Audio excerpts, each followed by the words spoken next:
Bien, donc nous allons aborder maintenant les effets sur le cerveau d'une autre plante. On ne va plus parler du faux palmier, mais on va quand même parler d'une plante, une plante que vous connaissez vraisemblablement tous et qui est le cannabis. Et nous dirons quelques mots également de substances que l'on trouve très facilement actuellement sur Internet, ce qu'on appelle les cannabinoïdes de synthèse. Donc voilà le plan de cet exposé. Je vais commencer, il y en a peut-être l'un ou l'autre dans l'auditoire qui ne sait pas de quoi je parle. Donc je vais commencer par vous décrire un petit peu ce qu'est ce cannabis.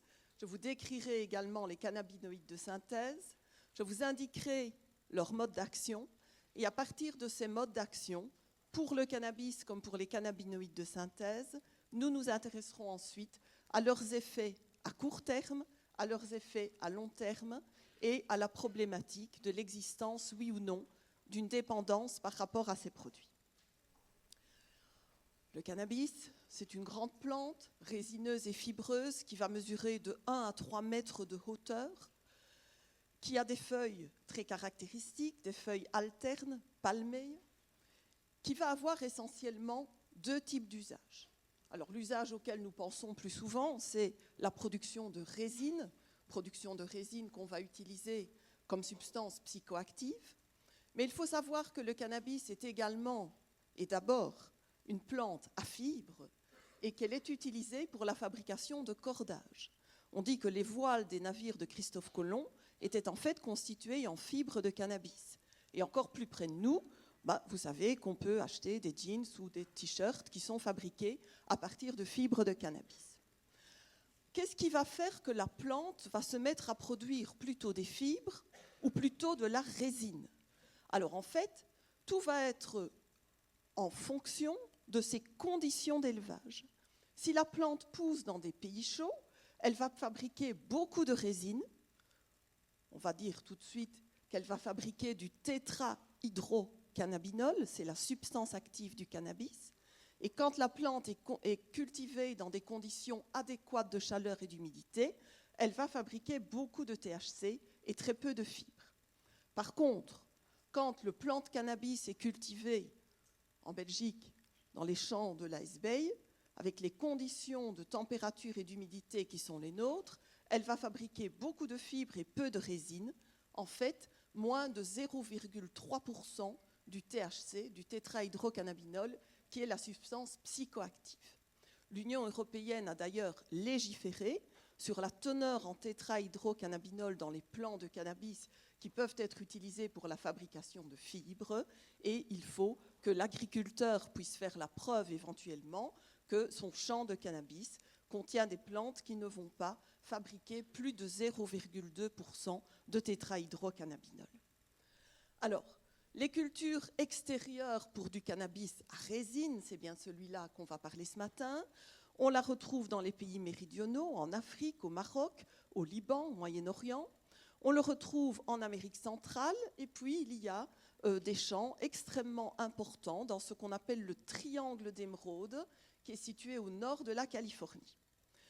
Et puis, on a vu depuis quelques années apparaître des cultures de plants de cannabis à résine, également chez nous, mais non pas à l'extérieur dans des champs, mais à l'intérieur des cultures indoor qu'on retrouve maintenant un petit peu partout dans le monde. Alors, il suffit, lorsque vous voulez cultiver du cannabis à l'intérieur, de respecter un certain nombre de conditions qui vont faire que la plante va se sentir bien dans ces conditions et qu'elle va permettre de produire suffisamment de résine. Vous allez choisir votre substrat, ça peut être du terreau, mais on travaille beaucoup en hydroponie, c'est-à-dire dans des petites billes d'argile. Vous allez arroser pour maintenir un degré d'hygrométrie, un degré d'humidité bien précis. Vous allez ventiler, parce que si vous avez déjà mis votre nez au-dessus d'une plante de cannabis, vous savez que ça sent extrêmement fort, et donc il faut absolument renouveler l'air dans les pièces de culture. Vous allez amener de l'engrais pour faire pousser votre plante de manière plus conséquente, et vous allez utiliser des pesticides pour qu'elle ne soit pas envahie par des pucerons. Et puis, vous allez régler les conditions de lumière et de température de manière à vraiment favoriser la production de résine. C'est d'ailleurs cette utilisation de chaleur et de lumière qui va faire que les policiers, en général, vont repérer les plantations illégales de cannabis parce que tout à coup, on a une maison ou un entrepôt qui consomme une quantité particulièrement importante d'électricité. Alors, à partir de ce plant de cannabis, on va pouvoir fabriquer ce qu'on connaît, qu'on appelle la marijuana, qui est en fait toute préparation issue de la plante entière. Donc on va laisser sécher cette plante et on va l'émietter. Cette marijuana, elle a différents noms, suivant les endroits du monde où elle est préparée. En Afrique du Sud, on l'appelle daga. En Afrique de l'Ouest, du côté du Burkina Faso, c'est la yamba. Sur le continent indien, en Jamaïque, c'est la ganja. Quel que soit finalement le lieu où cette marijuana est préparée, elle va contenir en général entre 1 et 7% de tétrahydrocannabinol, donc de substances actives. Dans certaines variétés que l'on vend, notamment dans les coffee shops, ici de l'autre côté de la frontière, on va en trouver qui contiennent plus de 10% de cette substance active, plus de 10% de tétrahydrocannabinol, dans des variétés qu'on appelle la Sinsemilla ou la skunk. Eh bien, dans les cultures intérieures, dans les indoors, quand je viens de vous montrer, on va parvenir, parce qu'on va justement jouer sur les conditions de culture, à fabriquer un cannabis qui contient de 15 à 25% de tétrahydrocannabinol. En quelques années, en 10 ans, on a vu la quantité de tétrahydrocannabinol dans ce qui est saisi par les forces de l'ordre pratiquement doubler par rapport à ce qui existait il y a une dizaine d'années. On va, à partir de cette marijuana, à partir de cette herbe, préparer des joints, c'est le terme anglais pour désigner une cigarette de cannabis.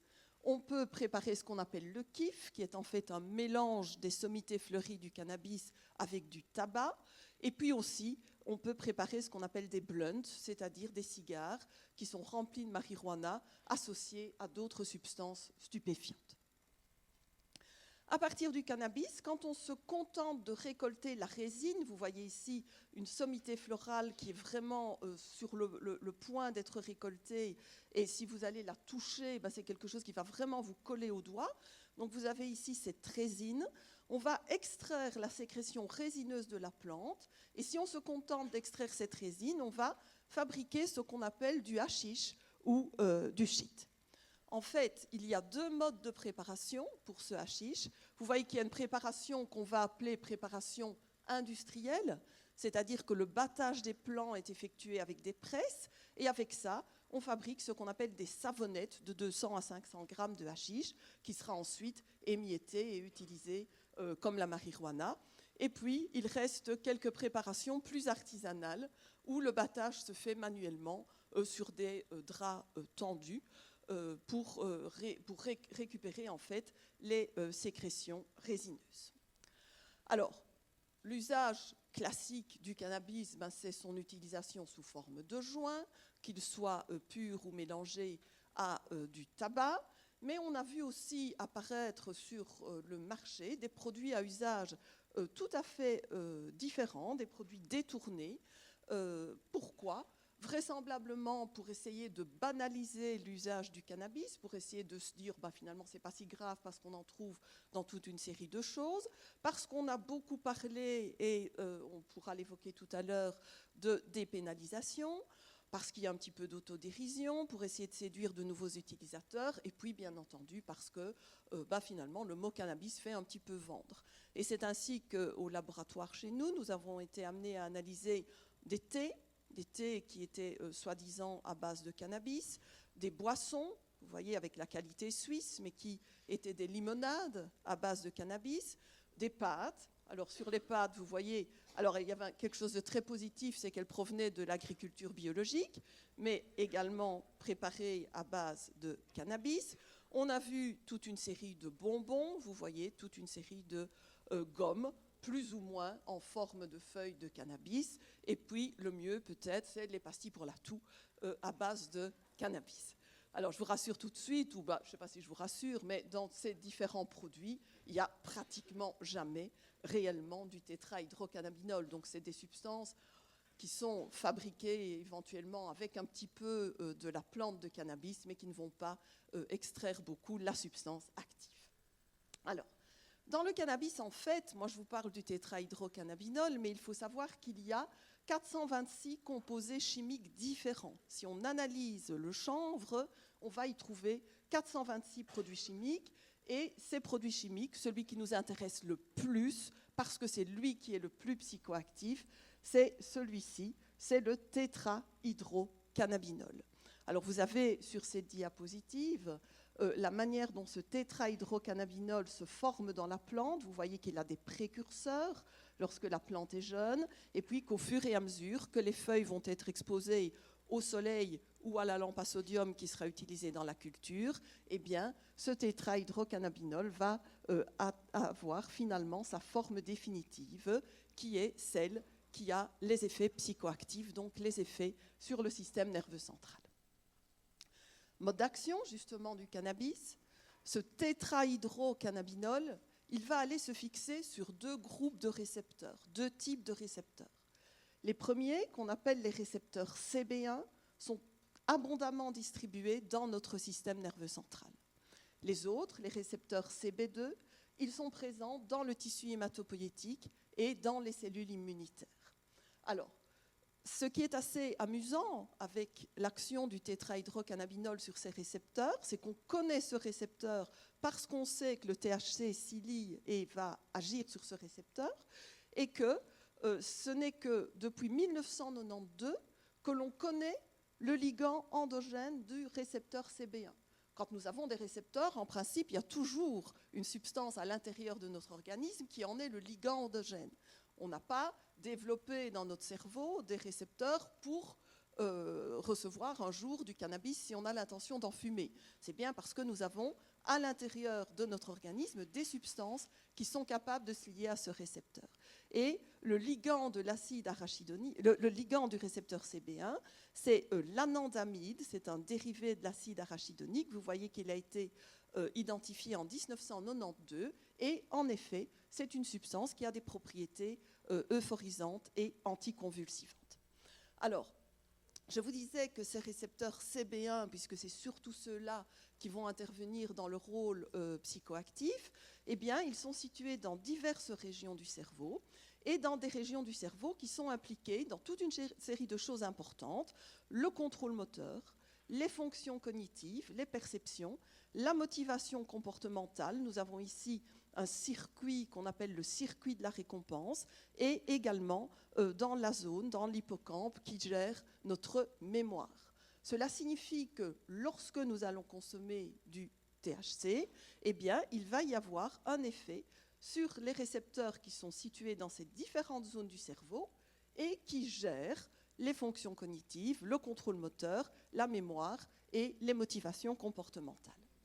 En fait, lorsque le ligand naturel, l'anandamide, va se fixer dans notre cerveau, il va y avoir stimulation, j'ai envie de dire de manière assez raisonnable, de ces différentes zones du cerveau, alors que lorsque nous allons consommer du tétrahydrocannabinol, eh bien vous voyez que le cerveau est inondé par ce THC, et ça va donner un désordre complet du fonctionnement des récepteurs que je viens de vous indiquer. Quelques mots des cannabinoïdes de synthèse. Les cannabinoïdes de synthèse, ce sont des mélanges d'herbes que l'on trouve sur Internet, qu'on appelle parfois de l'encens, qui sont considérés par beaucoup comme une alternative légale au cannabis, et ça je vais vous dire ce qu'il en est, et qui sont vendus avec comme publicité le fait qu'ils sont plus puissants que le tétrahydrocannabinol et que le cannabis.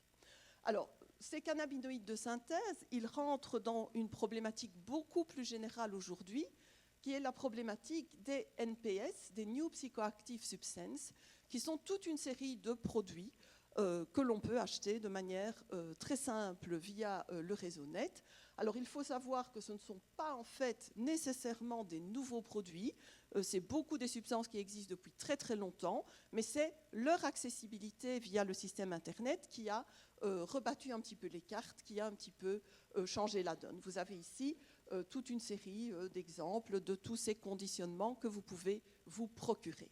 Et parmi ceux-là, eh bien, il y a ces cannabinoïdes de synthèse.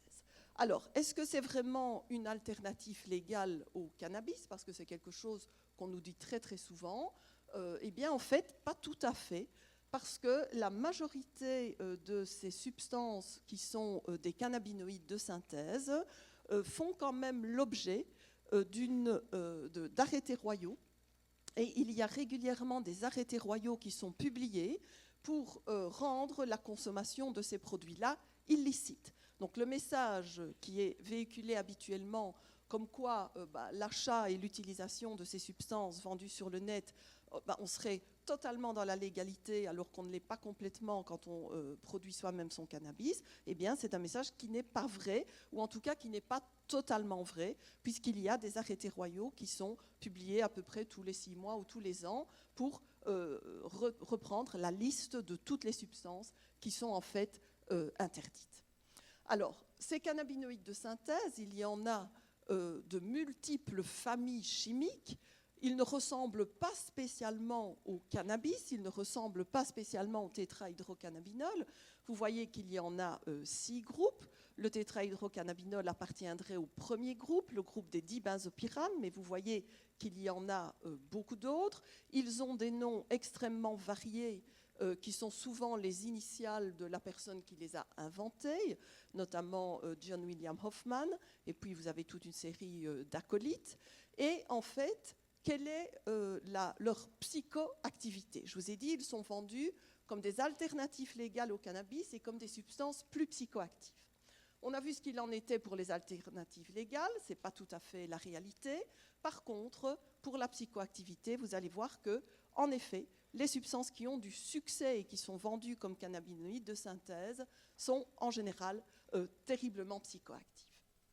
Donc c'est pour comprendre cette psychoactivité, il faut, je vous ai dit que le tétrahydrocannabinol allait se fixer sur un récepteur situé dans différentes zones de notre système nerveux central, le récepteur CB1. Eh bien, il y a un paramètre qui est très important pour comprendre la fixation d'un ligand sur un récepteur. Ce paramètre, c'est ce qu'on appelle le KI, qui est une constante de dissociation. Si vous voulez, ça signifie, lorsque la substance est fixée à son récepteur, quelle est la vitesse qu'elle met pour s'en décrocher. Plus ce KI est petit, plus cette constante d'inhibition est petite, eh bien, plus l'affinité du ligand pour le récepteur est importante. Donc les substances qui ont un tout petit KI sont des substances qui vont très très facilement se fixer sur le récepteur.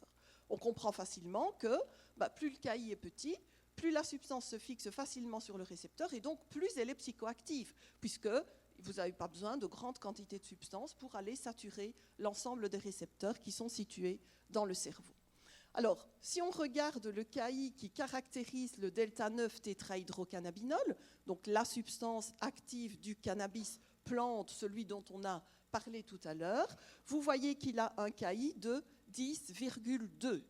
Eh bien, on remarque que ce qui a beaucoup de succès dans les ventes sur Internet, ce sont, parmi les cannabinoïdes de synthèse, tous ceux qui ont un KI inférieur, bien sûr, à ce KI du tétrahydrocannabinol, donc inférieur à 10,2.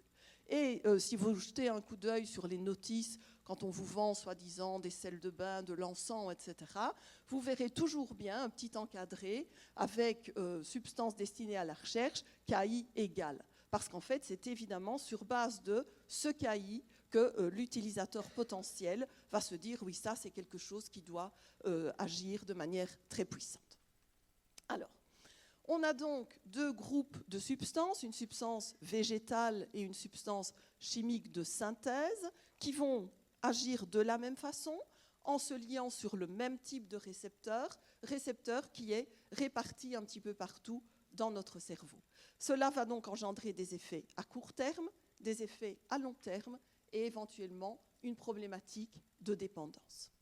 Dans les effets à court terme, On sépare habituellement, quand on les présente, les effets psychiques, c'est-à-dire les effets qui concernent l'esprit et le fonctionnement de l'esprit, des effets somatiques. Les effets somatiques se traduisent par des signes cliniques, des choses qu'on voit et qui concernent plutôt le fonctionnement du corps. Dans les effets psychiques, consommation de cannabis et de cannabinoïdes de synthèse, on va voir des altérations comportementales et des altérations cognitives. Dans les altérations comportementales, que peut-on noter?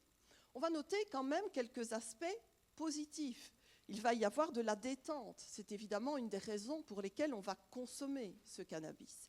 Il va y avoir de la joie, de l'euphorie, de la désinhibition. On peut même parler d'une amplification des perceptions. C'est cet ensemble d'effets qui vont être recherchés par l'utilisateur. C'est ce qu'on va appeler l'ivresse cannabique. Par contre, il y a des altérations comportementales beaucoup plus négatives, des vertiges, de l'anxiété, de la dysthymie, donc des troubles de l'humeur, quelqu'un qui va être joyeux par moments et puis complètement effondré à d'autres moments. Chez des gros consommateurs, des hallucinations visuelles et auditives, et également un risque de paranoïa et de psychose. Dans les altérations cognitives, et c'est extrêmement important, on va retrouver une distorsion de la perception temporospatiale, c'est-à-dire modification de la perception du temps et de la perception des distances. C'est évidemment la raison pour laquelle il y a une loi en Belgique qui nous interdit de prendre la voiture si on a consommé du cannabis, puisqu'on ne sait plus bien juger de la distance qui nous sépare du véhicule qui est devant le nôtre. Donc, incompatibilité entre la consommation de cannabis et la conduite automobile. Il y a des perturbations de la flexibilité comportementale. Les fumeurs de cannabis n'ont pas très facile de changer de programme, de changer quelque chose qu'ils avaient décidé de faire. Il y a une adaptation difficile aux événements inopinés. Et quand un événement inopiné va survenir, eh bien, on estime qu'il y a de la part du fumeur une prise de risque, une impulsivité. Donc il va agir d'une manière pas très réfléchie, alors qu'il n'aurait pas du tout agi comme cela s'il n'était pas sous l'influence du produit. Il y a, et c'est important quand on est scolarisé, une perturbation du processus d'apprentissage. On dit que la consommation de cannabis altère l'encodage des informations, c'est-à-dire quand vous essayez de mémoriser quelque chose, quelque part vous l'encodez, et puis après vous devez aller le rappeler pour venir restituer un petit peu ce que vous avez étudié ou pour vous en servir pour un exercice, pour une application. Eh bien, il y a une altération de ce processus avec détérioration de la mémoire. Je vous ai montré les différentes zones où il y avait les récepteurs CB1. Il y a une haute densité de récepteurs CB1 dans l'hippocampe, qui est la zone qui gère notre mémoire. Et puis, il y a également ce que les psychiatres appellent le syndrome amotivationnel ou syndrome de renoncement, qui est en fait quoi? Un mélange d'apathie, de difficulté de concentration. Le fumeur va avoir une pensée plus abstraite et plus floue, un appauvrissement de la vie relationnelle. On va garder les quelques copains avec lesquels on consomme, mais on ne va pas faire de nouvelles connaissances, on ne va pas avoir de nouveaux liens sociaux. Une pauvreté idéatoire, c'est quelqu'un qui ne va pas être capable d'être extrêmement créatif, et une indifférence affective, à partir desquelles, bien sûr, on peut comprendre que chez les consommateurs importants, on va constater des difficultés scolaires, des difficultés au travail et des difficultés sociales. Je vous le disais, il est évident que la consommation de cannabis et la conduite automobile ne font pas spécialement bon ménage. Des effets somatiques également, donc des effets sur l'organisme. Au niveau cardiovasculaire, le fait de consommer du tétrahydrocannabinol ou des cannabinoïdes de synthèse, ça entraîne de la tachycardie, donc une augmentation de la fréquence cardiaque, de l'hypotension orthostatique, une réduction de la tolérance à l'effort, bien sûr d'autant plus importante que la personne a au départ une faiblesse au niveau cardiovasculaire. Des effets bronchopulmonaires, alors ceux-là ne sont pas très différents de ceux que l'on décrit avec la cigarette, de la toux, de l'irritation bronchique, et puis une action toxique directe du tétrahydrocannabinol sur les membranes pulmonaires. Des effets endocriniens avec, chez l'homme, de l'atrophie testiculaire et une diminution de la sécrétion de testostérone, ce qui pourrait évidemment se traduire par une diminution de la fertilité masculine. Sur les boîtes de cigarettes, vous trouvez déjà la mention « fumer peut nuire aux spermatozoïdes et réduit la fertilité ». Même si on a moins de certitude chez l'homme, on a prouvé chez l'animal que l'exposition au tétrahydrocannabinol a les mêmes effets que ces effets de la cigarette. Des effets alimentaires avec une action orexigène, et ça se traduit par de l'apparition d'obésité chez le jeune adulte. Fumer du cannabis décuple l'appétit, on a faim tout le temps, on va manger beaucoup plus. Et puis des effets oculaires avec bien sûr une dilatation des vaisseaux sanguins des conjonctifs et un effet plutôt positif, là, une diminution de la pression intraoculaire. Le cannabis pourrait être utilisé pour lutter contre le glaucome. Donc vous voyez que l'usage à court terme de ces différentes substances, bien sûr, il y a la détente et l'ivresse cannabique qui va avec, qui sont sans doute des moments agréables, mais quand même toute une série d'effets qui sont beaucoup plus à craindre. À long terme, on va distinguer à nouveau les effets neuropsychiques des effets somatiques. Alors les effets neuropsychiques, vous allez voir que c'est quand même une litanie. Il y a un déficit des fonctions cognitives, donc ce n'est pas le bon plan de se mettre à fumer du cannabis quand on commence une session d'examen, parce qu'on va avoir beaucoup de difficultés à réussir ces examens. La distorsion temporospatiale que j'évoquais tout à l'heure, avec l'altération de la mémoire à court terme, la confusion entre les épisodes du passé, du présent, du futur, on ne sait plus très bien où on en est, une modification des perceptions visuelles des distances et des formes, un dédoublement, une déstructuration de la personnalité, un sentiment de persécution, un délire paranoïaque, des effets de panique, des effets très anxiogènes, et on parle de plus en plus d'un lien entre une consommation importante de cannabis et des tendances suicidaires. Et puis, chez certains individus, et surtout si la consommation est importante, surtout si les premières consommations se sont faites alors qu'on était très jeune, des risques de schizophrénie, et même chez les très gros consommateurs qui fument toute la journée et qui fument plusieurs joints par jour, vous pouvez avoir des épisodes de psychose aiguë toxique. Les effets somatiques à long terme de l'hypotonie musculaire sur le système cardiovasculaire, de la tachycardie et de l'angor, gonflement des conjonctives et des paupières, de l'hypocyanurée, en permanence une sensation de soif, l'impression d'avoir la bouche sèche, une hypothermie corporelle légère, sur le système respiratoire, de la tachypnée, de la bronchodilatation, donc des problèmes au niveau respiratoire, et puis des problèmes également de mutagenèse sur l'ADN somatique, sur l'ADN germinal. On va se retrouver ici avec l'hypofertilité masculine que j'évoquais tout à l'heure, mais également avec des problèmes éventuels de diminution d'immunité, de diminution de la mémoire, parce que les neurones vont beaucoup moins bien se reproduire, se comporter, et puis également des aduits au niveau pulmonaire qui peuvent, comme avec la cigarette classique, entraîner un cancer du poumon. Enfin, qu'en est-il de la dépendance au cannabis et aux cannabinoïdes de synthèse ? On distingue deux types de dépendance.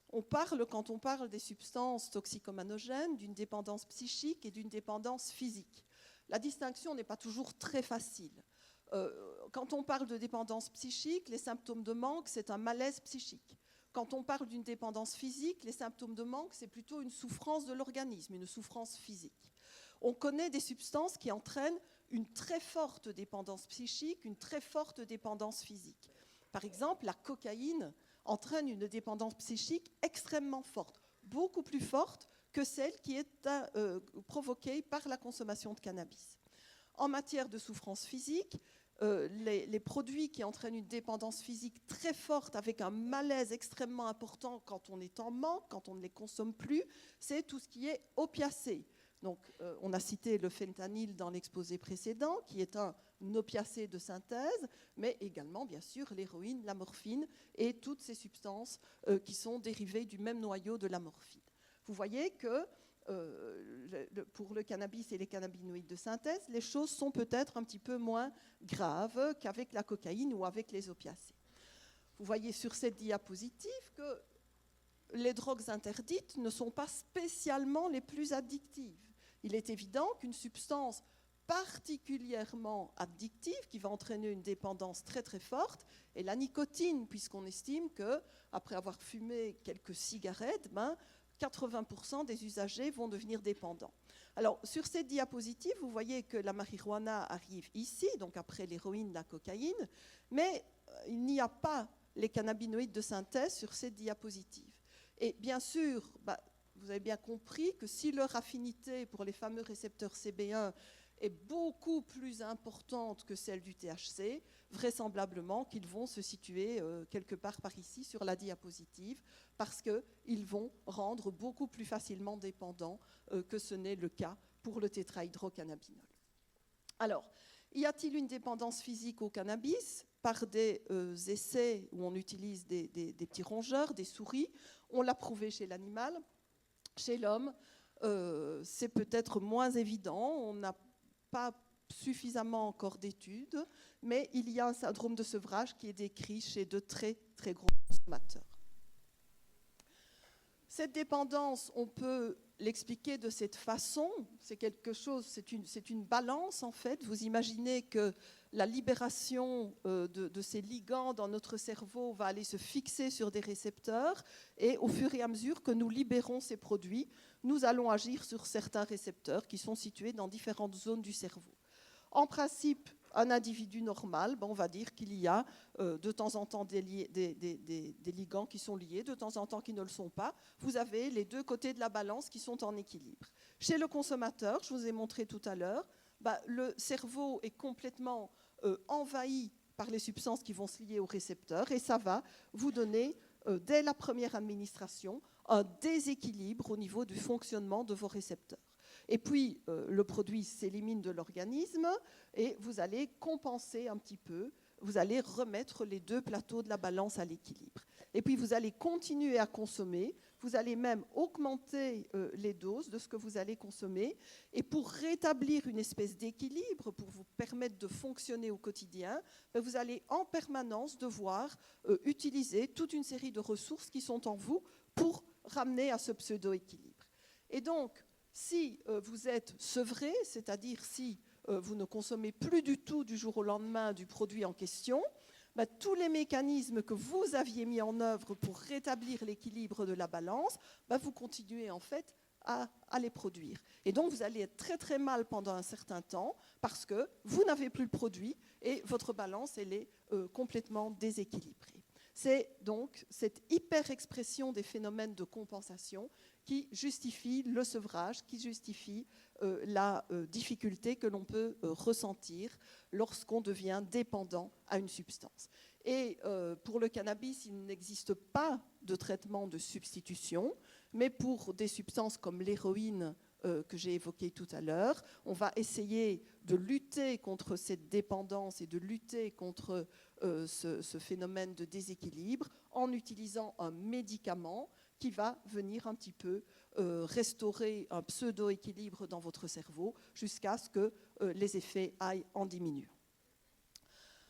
En conclusion, je vous dirais donc que la consommation de cannabis et de plus en plus depuis 2 ou 3 ans de cannabinoïdes de synthèse est une des assuétudes les plus fréquentes et principalement chez les adolescents. Il y a un scientifique qui s'appelle Bejerot qui a essayé de décrire une formule qui caractérise le risque individuel. Le risque individuel de devenir consommateur, c'est R qui est égal à E fois V et P.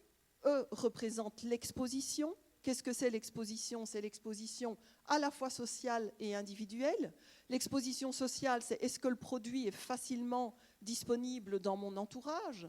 Et par exemple, si vous allez en Éthiopie, en Éthiopie, vous vous rendrez compte que la cigarette, telle que nous la connaissons, est un produit illicite, parce que c'est un problème économique, qu'ils n'ont pas de plantation de tabac et que ça coûte beaucoup trop cher d'importer les cigarettes, alors qu'ils ont du khat et qu'ils vont donc encourager leurs concitoyens à fumer du khat. Le khat n'est pas interdit en Éthiopie. Si vous achetez du khat en Belgique, évidemment, il est sur la liste des produits interdits.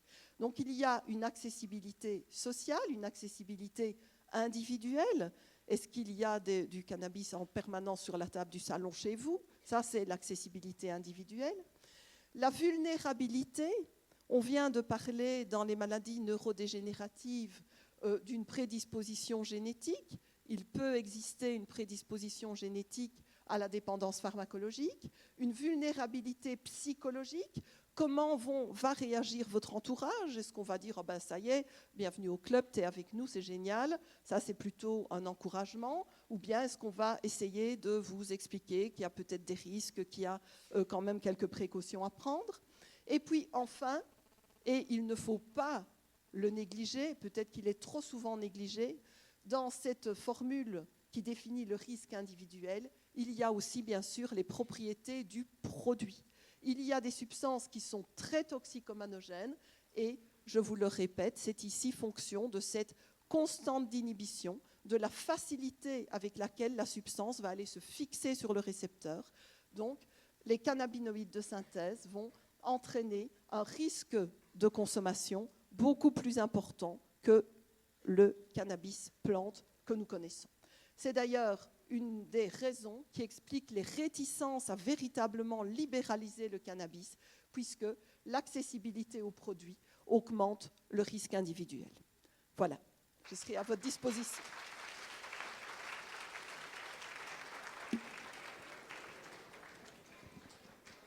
Merci beaucoup.